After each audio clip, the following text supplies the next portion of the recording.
Mi papá llegó a agredir a mi mamá a tal punto de que teníamos que hablarle a las autoridades, pues para que nos ayudaran. Yo empecé a tener presión alta, tenía mucha ansiedad, ataques de pánico.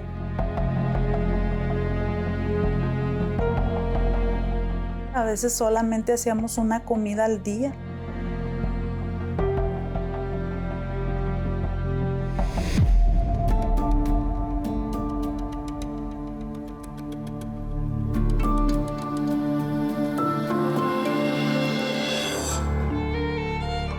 Mi mamá tuvo que abandonar a mi papá porque la maltrataba, tenía vicios. Entonces mi mamá, al ver esto, lo tuvo que abandonar porque ella creía que dejándolo íbamos a tener un futuro mejor. Eso fue algo muy frustrante porque yo no tuve a mi papá conmigo. Entonces, cuando yo crecí y conocí al que ahora es mi esposo, yo tuve problemas con él, empecé a tener problemas en mi relación con él. Él tenía un problema de alcoholismo.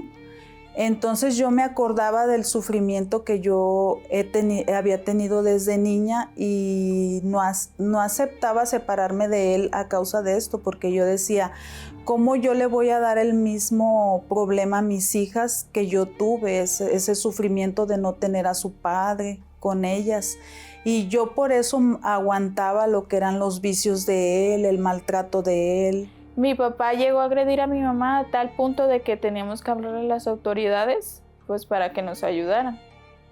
En una ocasión recuerdo que mi papá, alcohólico, tuvo una agresión con mi mamá. Ese día él apagó las luces de la casa y pues empezó así de agresivo, ¿no? Y agarró a mi mamá como para agredirla. Y yo, por querer defender a mi mamá, me subí a mi papá y le piqué los ojos para que la soltara. Pues yo no tenía la fuerza de mi papá, obviamente. Y yo fue la reacción que hice. Todo eso me marcaba. Yo era muy nerviosa, era una niña muy nerviosa. Yo me sentía mal, a veces no tenía ni ganas de arreglarme porque sentía que no tenía caso. Porque yo quería llamar la atención de mi esposo. Y por más que yo hacía cosas, no podía lograrlo, no lo podía lograr. O sea, por más que yo cuando andaba motivada me vestía bien y yo decía para que él se sienta orgullosa de mí, nunca lograba su atención de él.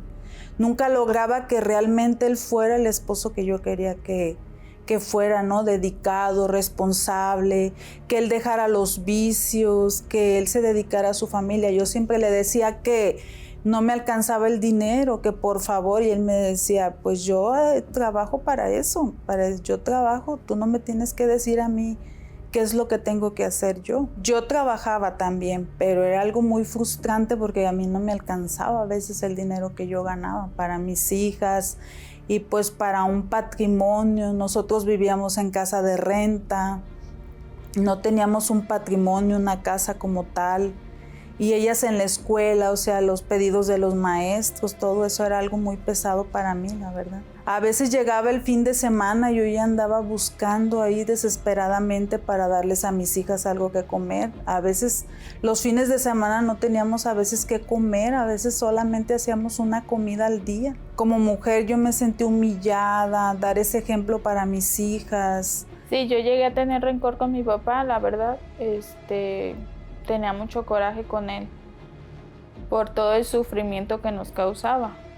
La verdad, yo no lo obedecía, yo decía, él me daba una indicación, yo no lo obedecía a él. Yo tenía mucho rencor y pues también no creía en el amor. No, dije, no, para sufrir lo mismo que mi mamá va a sufrir, no. Entonces llegó el momento en que los maltratos que él causaba en mí repercutió en mi salud. Yo empecé a tener presión alta, tenía mucha ansiedad, ataques de pánico, vértigos, arritmias cardíacas. Yo me hacía estudios y los doctores no hallaban las causas de estos problemas de salud. Incluso un doctor a mí me llegó a decir que yo estaba para el manicomio, me llegó a decir él, usted señora está para el manicomio, porque en la desesperación, o sea, de que yo ya no sabía qué hacer, de tanta desesperación que yo sentía, o sea, no encontraba la causa de los problemas de salud que yo tenía. Ya había consultado todos los lugares, yo ya había ido a brujos, yo ya había ido a todos los doctores que me decían, a mí sí me decían, acá tal especialista, un cardiólogo, mira, es muy eficiente. Yo iba a todos los lugares donde me decían. Y hasta que llegué en un punto en que ya estaba muy desesperada, que ya no sabía qué hacer.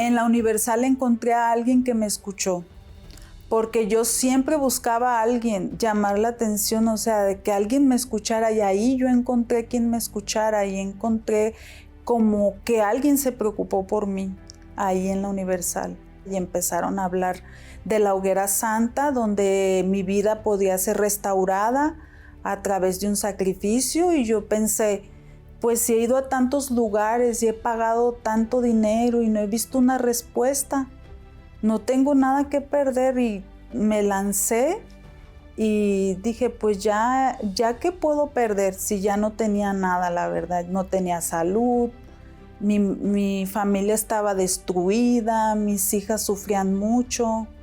Yo dije, pues voy a probar. Yo participé con 2,700 y los puse en el altar pensando que ese era mi todo y que esa era mi última oportunidad que yo tenía para cambiar esa situación que estaba pasando.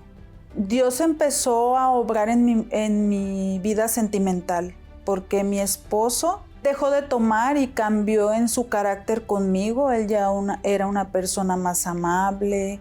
Él ya tomaba parecer de las cosas. Él era diferente también con mis hijas, más cariñoso, nos respetaba. Ya dejó de salir con los amigos. Él se dedicó más a su familia, a sus hijas, a la casa. Mi papá de un día para otro dejó el vicio. Yo vi eso y dije, pues ¿por qué, no? ¿Qué pasó? ¿Qué? Y fue cuando me llamó la atención. Dije, bueno, entonces algo tiene que tener ese lugar, algo bueno, sí debe de haber ahí. Y es cuando yo decido acompañar a mi mamá a las reuniones y empiezo a frecuentar las reuniones a partir de ahí.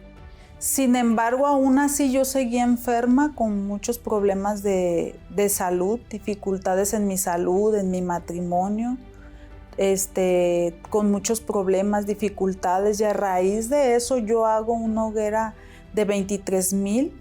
Yo recuerdo que en esa hoguera santa yo entregué toda mi vida, toda mi alma, mis pensamientos. Yo me entregué por completo a Dios.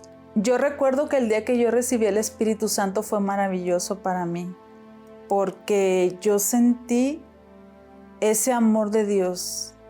Incluso escuché su voz diciéndome, como al Señor Jesús cuando salió de las aguas, diciendo, este es mi Hijo amado al quien tengo complacencia. Sentí ese amor de Él, sentí esa seguridad que yo nunca tuve. Dejé de tener esa ansiedad, dejé de tener esa preocupación de decir, del día de mañana qué voy a hacer. Y ahorita mi salud está bien, yo ya puedo comer de todo, no tomo ningún medicamento, ni para la presión arterial, ni para el vértigo. Está mi salud completamente bien, restaurada, estoy sana. Ahora mi esposo y yo nos volvimos a enamorar. Estamos como novios, los dos venimos a la Universal, aquí nos casamos en la Universal, nuestro matrimonio está restaurado, ahora tenemos una comunión, tenemos paz, nos llevamos muy bien, ahora hay comunicación, ya no hay más pleitos. Él conquistó una motocicleta y tenemos ya ahorita actualmente nuestra casa propia, ya no pagamos más renta. Hoy tengo 11 años en la presencia de Dios. Y a través de este tiempo Dios siempre ha cuidado de mí, me ha dado sabiduría estoy felizmente casada con un hombre trabajador, es un hombre de Dios que me cuida, me quiere mucho, nos llevamos muy bien. Mi matrimonio es muy bendecido, la verdad, gracias a Dios. Y Dios también me bendijo.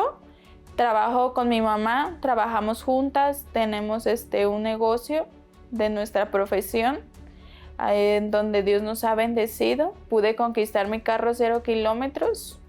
Estamos terminando nuestra casa propia, mi esposo y yo. Mi familia, hablando de mi matrimonio, es bendecido, y hablando de mi familia, mis papás son muy bendecidos su matrimonio. Ahora yo los veo como un ejemplo. Yo le agradezco al Espíritu Santo que Él me amó primero, para yo poderlo amar ahora con este amor que siento por Él. Que aunque yo no lo conocía, Él me amó primero. Él sacrificó primero por mí, antes de que yo sacrificara por Él.